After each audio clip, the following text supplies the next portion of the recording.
Okay, this story is about how we get to know so much, yet we know so little.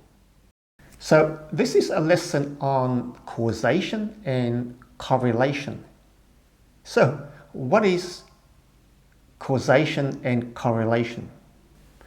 It can be quite a complex topic, but how I look at it to simplify things is correlation is what happened and causation is why it happened.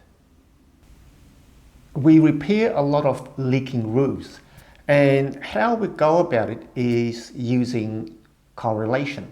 It's just statistics. We see a leak, which is a symptom, and then we come up with a reason for the leak.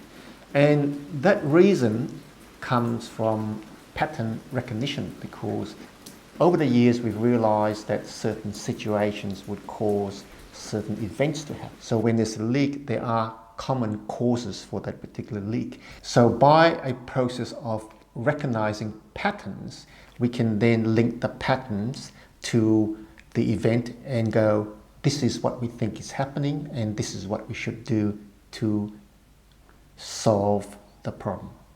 Now, the other way of approaching it is looking at causation, which is why is it happening? Why is a leak happening? And that is a much more energy intensive exercise to try to figure out why something is happening and not just going from using patterns and statistics to go, this is happening and this is what is happening, which requires a lot less energy, obviously. So for most roof problems, we go down the easy route of correlation rather than causation. And this is how we approach this particular problem. Now, we had this client who was a real estate agent, and he had a large portfolio. A lot of it was family and a lot of it was his own personal portfolio. Anyway, he had this tenant who was giving him hell because the property that they were in, one of his properties, was leaking. Now, usually if there's a leak and it gets fixed, then you don't get a lot of pushback from the tenant. But in this particular occasion, the leak never ever got fixed, and that's why he got hell out of it. Now, this particular agent was one of our regular clients, and over the span of 10 years, we had done a lot of tricky roof repair work for him. And the reason that we kept him on as a client was that he always paid his bills. He's a good client. So anyway, the story with this particular property was that we went and had many unsuccessful attempts at getting this leak fixed. Eventually, we both decided that we're either going to give up entirely or go down the expensive route of replacing a whole box gutter.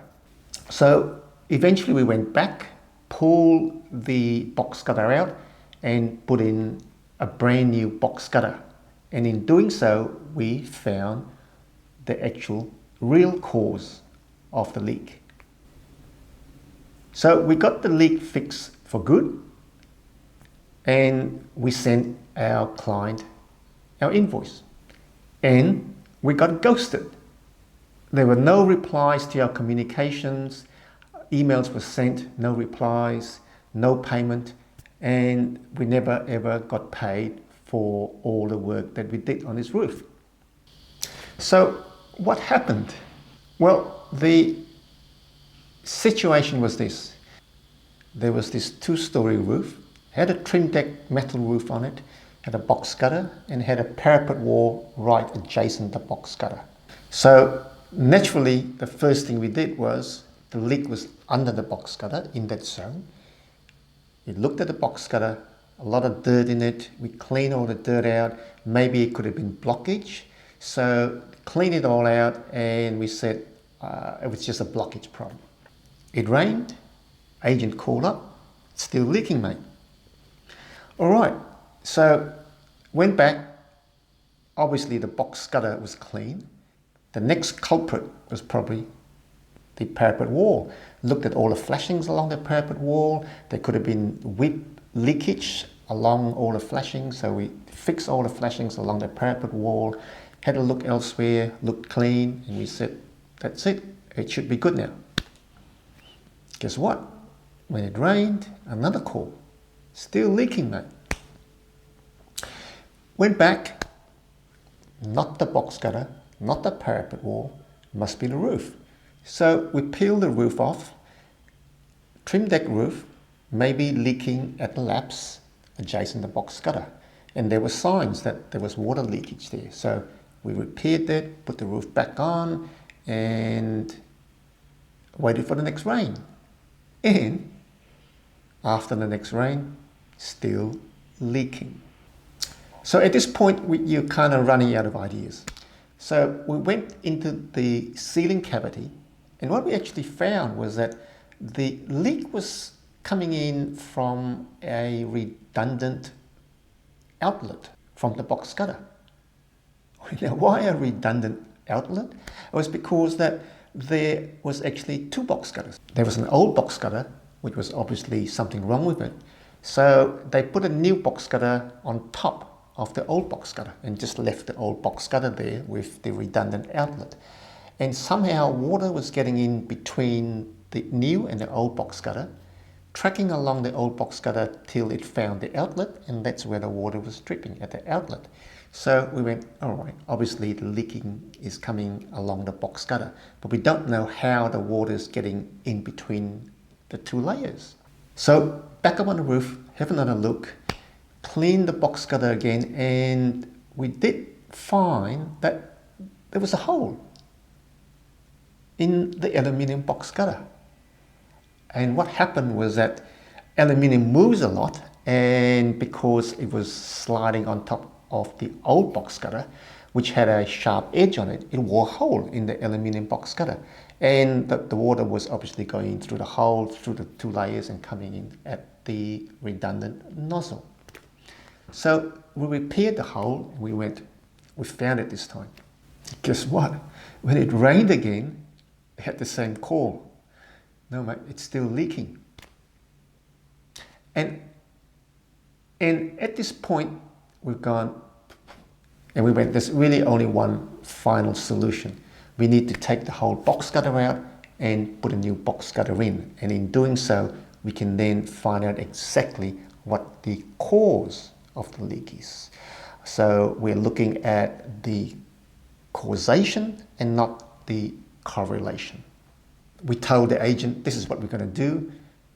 The leak is still there, we have to resolve it, and what we have to do now is go, the real expensive solution is to pull the old box gutter out and put in a new one.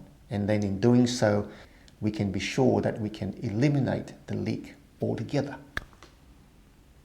So what did we find when we pulled the box gutter out?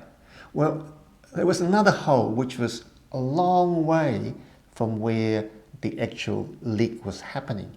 So, and was so hidden away that there was no chance that we would have found it if we hadn't pulled the box gutter out. We found out that the aluminium box gutter was in fact faulty, and we had to pull out two box gutters to put in a new COLORBOND box gutter.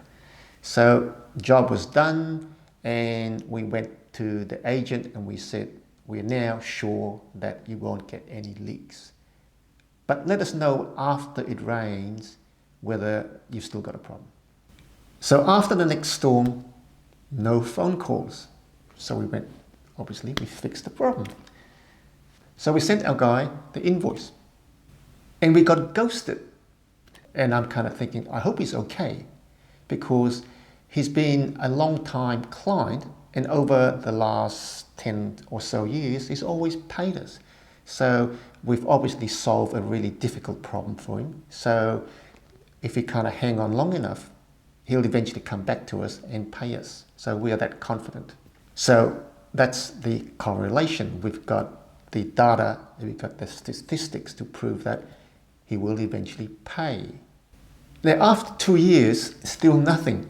Eventually, we got him on the phone. We got him to give us all the reasons why he ghosted us and he never ever paid us. Now, he said, it just took you guys too many attempts to fix the problem, and I had so much problems with my tenant. Then he said, it was too expensive to replace the box gutter. Surely you would have done it cheaper. Now, we don't quite know how to respond to this because we have done a lot of attempts to try to resolve the problem and never ever sent him an invoice for it because the attempts were obviously unsuccessful. So we agreed that we were going to go the expensive route and replace the box gutter, which we did. Then we sent him the bill. And the invoice amount would have been a lot less than if we had initially gone in and said, you've got a problem at the box gutter, we will replace the box gutter, and this is our quote, and this is how much it's going to cost you to replace the box gutter. And when we sent in the final invoice, it didn't account for all the work that we did to try to resolve the problem. So we were in fact in deficit when you look at the amount of time and energy we spent in fixing the problem to the actual amount that we invoiced him. Anyway, we never ever got paid, and to this date he's still ghosting us. So obviously lessons to be learned here, and the lessons that stick are the painful lessons. Obviously you don't get paid, that's quite painful financially, and we don't really know the situation with our agent. There may be other reasons why he's not paying us, and the reasons that he has given us are just excuses for other things that he doesn't want to tell us. So we kind of hope he's okay. We just don't know. Technically, the lesson we've learned here is that one, we should do the things that we normally do, is to go in, look at a job, do a quote, submit it to a client and say, this is the price for the job that we're going to do, which we didn't do in this case because he was a regular client. The other lesson that we've learned is you never really know the real cause of anything. We use correlation to solve most of our problems, and sometimes we need to spend a lot more energy to get down to the nitty-gritty and find out what exactly caused the problem. And this particular story has shown us all the problems that you can have by putting a new box cutter on an old box cutter. Now, we also learned that aluminium, whilst it's a good material, aluminium is soft, and because of that, you can create a hole in the box cutter. And there's a lot more thermal movement with aluminium, so an aluminium box cutter will move a lot more, and there's potential for it to break seal and also to rub against the supports, and that in itself can cause failure in the aluminium. So whilst aluminium is good for corrosion, not quite good for practical purposes on most roofs. So there we go. We usually take the easy way out and we use correlation, pattern recognition to solve all our problems. But every now and then we need to spend a lot more energy and actually go down and drill down into causation and find out exactly what is causing the problem. And next up, we have a story that may make you cry.